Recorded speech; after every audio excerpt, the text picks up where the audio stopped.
তিতাবৰ ৰজাবাহৰত আজি অনুষ্ঠিত বিজেপিৰ বৃহৎ যোগদান কাৰ্যসূচী। উপস্থিত থাকে মন্ত্ৰী অজন্তা নেওগ। মন্ত্ৰীগৰাকীৰ উপস্থিতিৰ বৃহত্তৰ বৰখোলা অঞ্চলৰ ৩০০ শতাধিক ৰাইজে যোগদান কৰে বিজেপিত। বিজেপিৰ বৰখোলা মণ্ডলৰ উদ্যোগত অনুষ্ঠিত হৈছিল এই যোগদান কাৰ্যসূচী। কাৰ্যসূচীত মন্ত্ৰী অজন্তা নেওগ বিজেপিৰ বিভিন্ন উন্নয়নমুখী পদক্ষেপৰ কথা উল্লেখ কৰি সকলোকে বিজেপিৰ হৈ কাম কৰি যাবলৈ আহ্বান জনায়। কাৰ্যসূচীত বিধায়ক অমিয় কুমাৰ ভূঞা, বিজেপিৰ যোৰহাট জিলাৰ সভাপতি হেমন্ত কলিতা, বৰখোলা মণ্ডলৰ সভানেত্ৰী প্ৰমীলা সোণোৱাল আদিৰ লগতে কেইবাগৰাকীও কাৰ্যকৰ্তা উপস্থিত থাকে।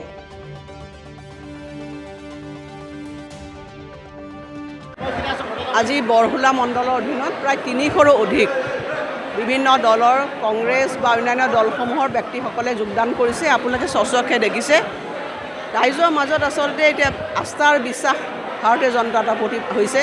তেওঁলোকে আমাৰ কথাটো হৈছে নৰেন্দ্ৰ মোদী ডাঙৰীয়াক তৃতীয়বাৰৰ বাবে পুনৰ প্ৰধানমন্ত্ৰী কৰা, আৰু মই এইবাৰ নিশ্চিত আমি সকলো ভাৰতীয় জনতা পাৰ্টিৰ আমি কাৰ্যকৰ্তাসকল নিশ্চিত যে এইবাৰ তিতাবৰ বিধানসভা সমষ্টিটো আমাৰ প্ৰাৰ্থী তপেন গগৈ ডাঙৰীয়াই যথেষ্টখিনি ভোট ইয়াৰ পৰা তেখেতে পাই পেলাই এই গোটেই যোৰহাট লোকসভা সমষ্টিত তেখেতে বিজয়ী হ'ব।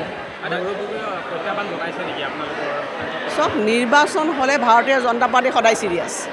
তেওঁলোকে নিৰ্বাচনটো খুব ভালকৈ খেলে, আপোনালোকে নিজেই দেখি আহিছে, ফলাফলো ভালকৈ লাভ কৰা। আমাৰ কথাটো হৈছে যোৰহাট লোকসভা সমষ্টিটো এটা অতি প্ৰেষ্টিজিয়াছ সমষ্টি, আৰু যোৱা সময়ছোৱাত নৰেন্দ্ৰ মোদী ডাঙৰীয়াৰ চৰকাৰৰ সময়ত যথেষ্টখিনি উন্নয়ন কাম ইয়াত প্ৰকল্প গ্ৰহণ কৰা হৈছে আৰু তাৰ প্ৰতি ৰাইজ আকৰ্ষিত হৈছে। চব তিতাবৰ সমষ্টিটো আমাৰ যোৱা বিধানসভা ইলেকশ্যনত আমি আমাৰ লগত চামিল হ'ব পৰা নাই। নিশ্চিতভাৱে বিধায়কজনে আচলতে ইয়াত কাম কাজ কৰিব পৰা নাই, আৰু সেইটো কাৰণে আজি পাৰ্থক্যটো আহিছে। এতিয়া ভাৰতীয় জনতা পাৰ্টীয়ে আমিয়ে কৈছোঁ যে আমি আপোনালোকক মোদী ডাঙৰীয়াই গেৰেণ্টি দিছোঁ, আৰু আমাৰ চৰকাৰৰ যিখিনি উন্নয়নমূলক কাম কাজ আমি ৰাইজক নিৰ্বাচনৰ পিছত আমি সেইখিনি কৰিম। আমি তিতাবৰ ইয়াতে নহয়, গোটেই লোকসভা সমষ্টিটোতে কেইবা লাখ ভোটত তপন গগৈ ডাঙৰীয়া নিশ্চিতভাৱে বিজয়ী হ'ব। আজিৰ পৰা এবছৰ আগলৈকে মই ৩৫ বছৰ কাল চাকৰি কৰিলোঁ।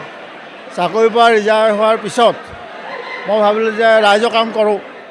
ৰাইজৰ কাম কৰিবলৈ মই এটাই দল পালোঁ যে বিজেপি দল, যিটো দলে জনসাধাৰণৰ মন বহিব পাৰিছে আৰু উন্নয়নৰ বিভিন্ন ধাৰা বঢ়াই দিব পাৰিছে। সেইকাৰণে এই দলটোৰ প্ৰতি মই আকৃষ্ট হ'লোঁ।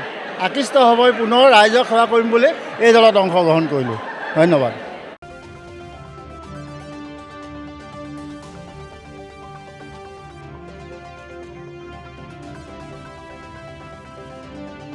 তিতাবৰৰ পৰা অজয় শইকীয়াৰ ৰিপৰ্ট, এনজে মিডিয়া।